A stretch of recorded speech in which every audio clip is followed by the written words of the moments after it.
ஒரு கைப்பிடி தேங்காய் துருவல வச்சு எல்லா விதமான தீப்புண்ணையும் வடுவே தெரியாமல், தழும்பே தெரியாமல் குணப்படுத்த முடியும். அதாவது சுடு தண்ணி பட்டு புண்ணாகும்.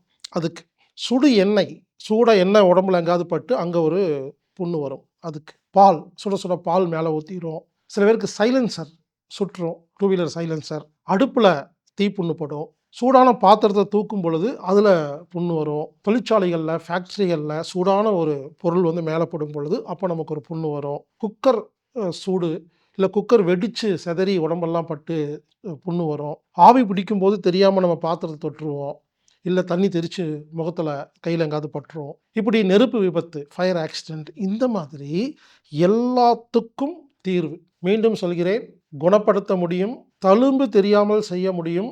அடையாளமே தெரியாம, ஒரு குக்கர் வெடிச்சு முகமெல்லாம் சிதைஞ்சிருந்தாலும், இத வச்சு இந்த மருந்த வச்சு, இந்த ஒரே ஒரு கைப்பிடி தேங்காய் துருவல வச்சு சில வைத்தியம் பண்ணிட்டோம்னா, மீண்டும் பழைய முகம், பழைய அந்த தோல் கிடைத்துவிடும். அது எப்படி செய்றதுன்னு கேட்டீங்கன்னா, இதுக்கு தேவையான பொருள் 2டே பொருளுங்க. ஒரு கைப்பிடி தேங்காய் துருவல். சாதாரண வீட்ல சட்னி அரைப்போம் இல்லைங்களா? அந்த தேங்காய் துருவல்ங்க. ஒரு இரும்பு சட்டி, இரும்பு கடாய். இவ்வளோதாங்க 2டே பொருள் தாங்க. அடுப்ப பத்த வைக்கணும். லோ சிம்ல வைக்கணும். குறைந்த வெப்பத்தில வைக்கணும். இரும்பு சட்டிய மேல வைக்கணும். ஒரு கைப்பிடி அந்த தேங்காய் துருவல அதில போட்டு வறுக்கணும். நான் ஸ்டாப்பா வறுத்துக்கிட்டே இருக்கணும். நீங்க விட்டு வேற வேலை பார்க்க முடியாது. அத கழவி விட்டுட்டே இருக்கணும். நல்லா கவனிங்க. கரியாகணும். அந்த தேங்காய் துருவல் கரியாகி ஸ்மெல் வரும். கரி புடிச்சு கரியாகிற வரைக்கும் நல்லா புரிஞ்சுங்களா? நல்லா கரிக்கட்ட மாரி பண்ற வரைக்கும் வறுத்துட்டு, அடுப்ப ஆஃப் பண்ணிட்டு 15 நிமிஷம் காத்திருக்கணும். ஆறுறதுக்கு. ஆறுனதுக்கு அப்புறமா, இஞ்சி பூண்டு தட்டுறக்கு ஒரு வச்சிருப்போம் இல்லையா? ஒரு கல்லு மாரி. அந்த கல்ல வச்சு அந்த சட்டியில என்ன பண்ணணும்? அரைக்கணும். அரைச்சு அப்படி தேய்க்க, தேய்க்க, தேய்க்க, தேய்க்க அது வந்து ஒரு எண்ணெயா வரும். அவ்வளோதாங்க. இத எடுத்து ஒரு கண்ணாடி பாட்டில்ல ஊத்தி வச்சுட்டா, மருந்து தயார். என்ன ஆகும்? இங்க பாருங்க அத ஃபில்டர் பண்ணக்கூடாது. வடிகட்டில வச்சு அந்த கருப்பா இருக்கிறத எடுக்கக்கூடாது. அதுவும் அதான் மருந்து.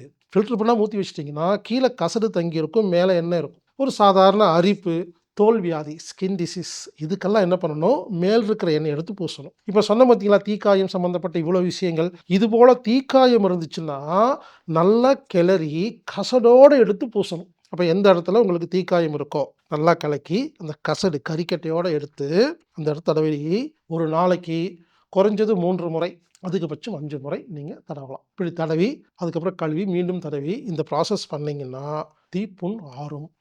வீட்டு வைத்தியங்க. எந்த ஒரு மருந்தும் வாங்க வேண்டாங்க. எந்த டாக்டரையும் பார்க்க வேண்டாங்க. எளிமையான வைத்தியங்க.